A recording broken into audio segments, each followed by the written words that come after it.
many of us have been in this spot? Trucks broke down. If you look around, it's windy. Look at all the grass over there, the snow. It's about 22 degrees out here. We're in the middle of nowhere, and the vehicle is now disabled. Let's get back inside because it's warmer in there. And if you can hear the vehicle, it is running. The vehicle is not disabled. I'm here to set a scenario, just to get your attention. We don't need the hazard lights. In a situation like this, what do? Again, you can probably hear me a little better. It's windy, 25 mile an hour, gusts around 35, 40. Current temperature outside is about 22 degrees. It's January, approximately 1:40 in the afternoon. We have about 4 hours of daylight left. In a scenario like this, we get out our trusty cell phone and we call for help. Oh, but wait, I have no service. I'm in the middle of nowhere. I can't call for help because I have no service. Maybe an SOS call, at least 911. I'm not going to try it because it's not truly an emergency. But sometimes the SOS doesn't even work. Or maybe when I tried to make a call, my battery died. My vehicle's disabled. My phone is no longer charged and is worthless. How many of us have found ourselves in this situation? I know I have several times in my lifetime. We've seen it on the news. We've seen it on the internet. Weather kicks up, shuts roads down. Motorists are stranded in their cars for hours. Freezing temperatures. Horrible, horrible scenario. And that's what we're here to talk about. It's a big subject. There's a lot to dive into. And I'm not going to do it all at once. I'm just going to set the scenario. We're going to better understand the scenario. And in upcoming videos, we're going to really dive into it. Again, it's 22 degrees. The wind's blowing. The vehicle has become disabled. We're in the middle of nowhere. We really don't know exactly where we are because, and we're all guilty of this, we had our navigation set on our phone and it was telling us turn left, turn right, go straight. We don't know what road name we were on. We don't know how far we had to go on this road until we had to turn left or turn right. We never looked at a map. We're not 100% sure where we are, but we know where we came from and we know where we're going. So there is a way to figure it out, and we will look into that in the next video, maybe the one after that. I'm going to do this in a series, just so you don't have to sit here for an hour and listen to me tell you how not to be stranded and unprepared and not make it through a scenario such as this. Preparedness. That's what gets you through a scenario like this. Go ahead, put on the tinfoil hats. Bust out all the conspiracy theories. I am no prepper. Or maybe I am by definition. I don't know. I don't see myself that way. I've always just been the guy who puts something extra in his vehicle just in case. Has this extra with him just in case.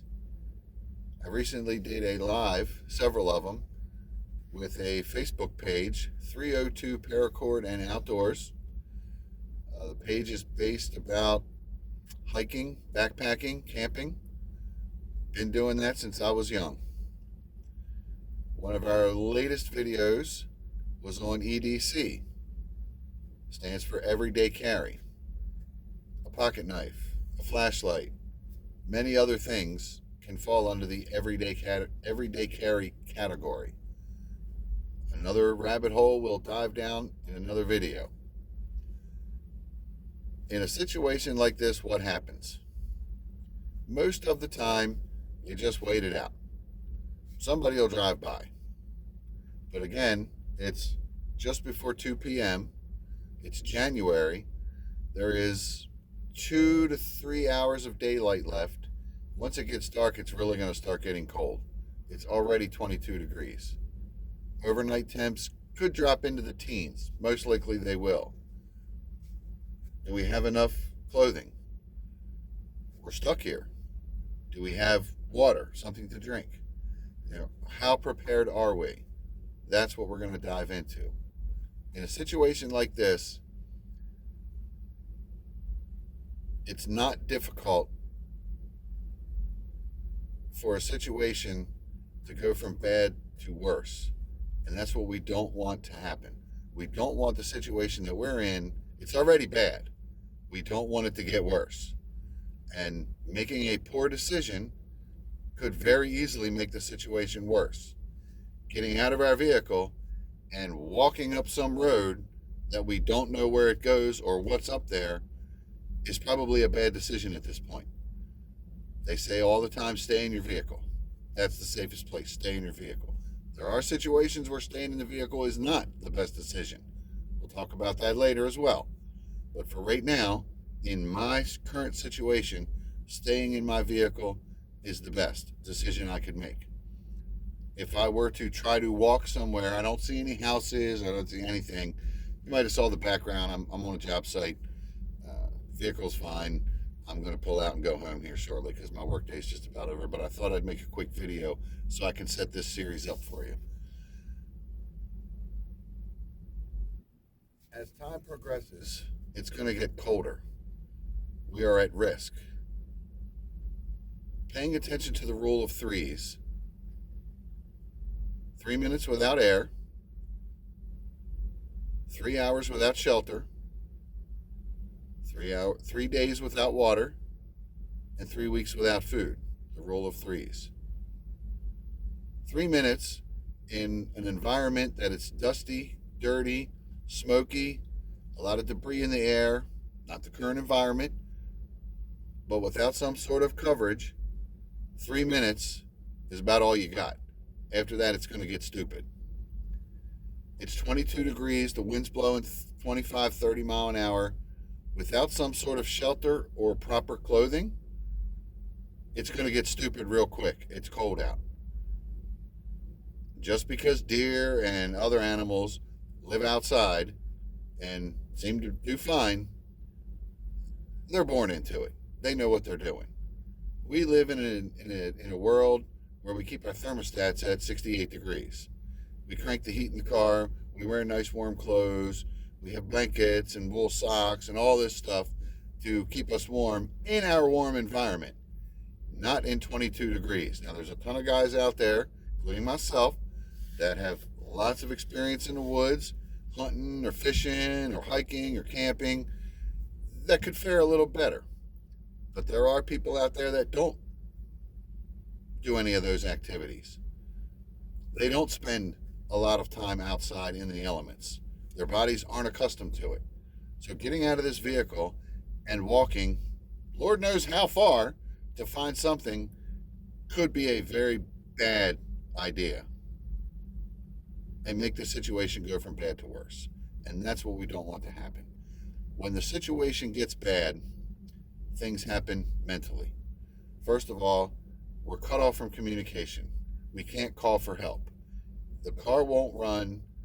It's cold out. The first thing that happens is panic starts to set in. Gets our heart racing. You start freaking out. That's when you start making poor decisions. As time goes by, hypothermia will set in. That will cause even more bad decisions. It just keeps escalating, going from bad to worse and continuing on until we end up a story on the news, which is never good. So in this video series, we're going to talk about things we can do, because even if my vehicle wasn't running and it was stranded and my cell phone was completely dead or had zero service, I have an emergency bag. Normally it lives behind the seat. I got it out before I started the video so you could see the bag. This is an emergency bag. We've all heard about bags. We've heard about bug out bags and get home bags and inch bags and all these other bags. Everybody has bags. There's no shortage of videos out there online where people like to open up their bags and show you everything they got. I'm not going to do that. Sort of. In further future video series for this situation, we're going to go to the bag and we're going to utilize some of the resources in that bag to assist us in getting through this situation without causing the situation going from bad to worse. Not going to be in the first video. You'll have to check out further future videos as we dive into the bag. I'm not going to spend an hour pulling out a bunch of stuff and bore the hell out of you, because I myself have watched 8 million videos of guys pulling stuff out of a bag, and more than half the time it's brand new stuff in the package. Really? Are you really expecting me to buy that? Most of my gear, there is new stuff in this bag, but most of my gear is older than some of the people that are going to watch this video. Some of it's new. I replace gear. I buy new gear. We'll get into all that. Let's get back to preparedness. When a situation like this gets thrown in our lap, it's known as an SHTF. Shit has hit the fan. Now that phrase can describe something as big as a hurricane or a forest fire. We've seen those on the news here recently. Tragic. Horrible. Don't even want to think about it. I feel for those people. That's just bad. A bad situation that just kept getting worse, and it's continued to get worse. I'm talking about a personal SHTF. A situation not like as large as a forest fire that's destroying homes or a hurricane that's wiping out entire towns. I'm talking about a personal SHTF. Got that from another channel. Not going to call out any other channels right now, but I do watch a bunch of YouTube channels. So I will quote some of their phrases because some of these guys know what they're talking about. And I enjoy watching their channels, and I watch them regularly, and I follow them. You know, like, subscribe, all that stuff. A personal SHTF is exactly what I'm talking about here. We're stuck. We're in a pickle, and what do we do? What do we do to not end up on the news or in the newspaper? Does anyone know? I'm sure there's a few out there. There's probably people that are going to watch about this far into the video and say, I don't need to watch this. I already know what to do. But I'm sure there's a boatload of people out there that are curious. My suggestion is to keep watching. The things that I'm going to talk about, I will never once say are right or wrong. The things that I'm going to talk about, the examples I'm going to give, the gear that I use, the items, the suggestions, I will never once say that this is how it should be done. I'm merely giving an example of what works for me. Everybody's situation is different. The region that I live in requires me to do a certain types of things. I don't live in the Southwest. If I lived in the desert, we would be having a different conversation. If I lived in Maine, we would be having a different conversation. If I lived in Alaska or northern Siberia, we would be having different conversations. I live in the Mid-Atlantic region. That's what I'm prepared for. When I travel to other regions, I think to myself, do I need anything extra? Is there something that I might need that I don't have with me? If I was going to travel to the Northwest, I know there it rains a lot. I would want to make sure I had proper rain gear. We don't get that kind of rain out here. I do have little poncho, but I don't have rain gear. I don't live in the Northwest. Get the picture? Everyone's situation is going to be different. Everyone's bag's going to be different. Everyone's items and gear are all going to be different because it's going to be what suits them. So you have to watch a lot of videos to see what everybody uses, and then you have to actually get out there and try the stuff. What works for you? If you live in Arizona, a rain suit really isn't going to help too much. It's just going to make you sweaty, and it's going to take up space, and it's going to be extra weight you don't need. You know, it's in the car, so you're not really carrying it, but what if you do have to put that on your back and carry it? What if you have to go a mile? What if you have to go 10 miles? Could you do that? Could you physically do that? Not everybody can. It's an interesting scenario for me when I think about it, that even some of the most experienced people that you see online, I just saw a story not long ago about a guy over in Europe who was a backpacker, been doing videos for a while, lots of backpacking experience. He ended up in a personal SHTF and did not fare so well. Feel for the guy and his family. I don't know the details, but I know he didn't make it out of the situation alive. Sad story, sad story. Never watched any of his videos, didn't even know about him until that happened, and then I looked into him and was like, wow, you know, and that's what made the light bulb go off. How many people out there just don't know? Don't have any idea of what to do in a scenario. Car breaks down, cell phone doesn't work.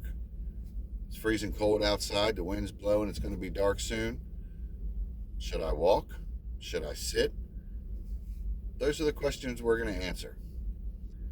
Keep an eye out for the next video. I'm not exactly sure what part of the kit I'm going to dive into yet, but I will give it some thought.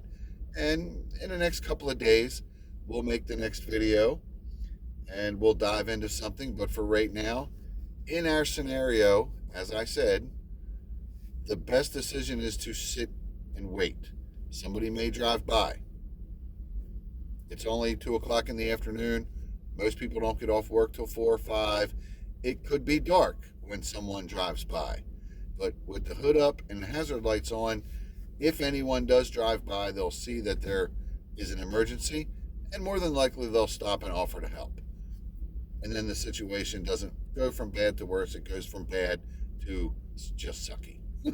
It's not bad anymore, it's just sucky, because now we have to get a ride somewhere, and we have to call a tow truck, blah, blah, blah, blah, blah, blah, blah. So keep an eye out for further videos. Next couple of days, we'll make the next one.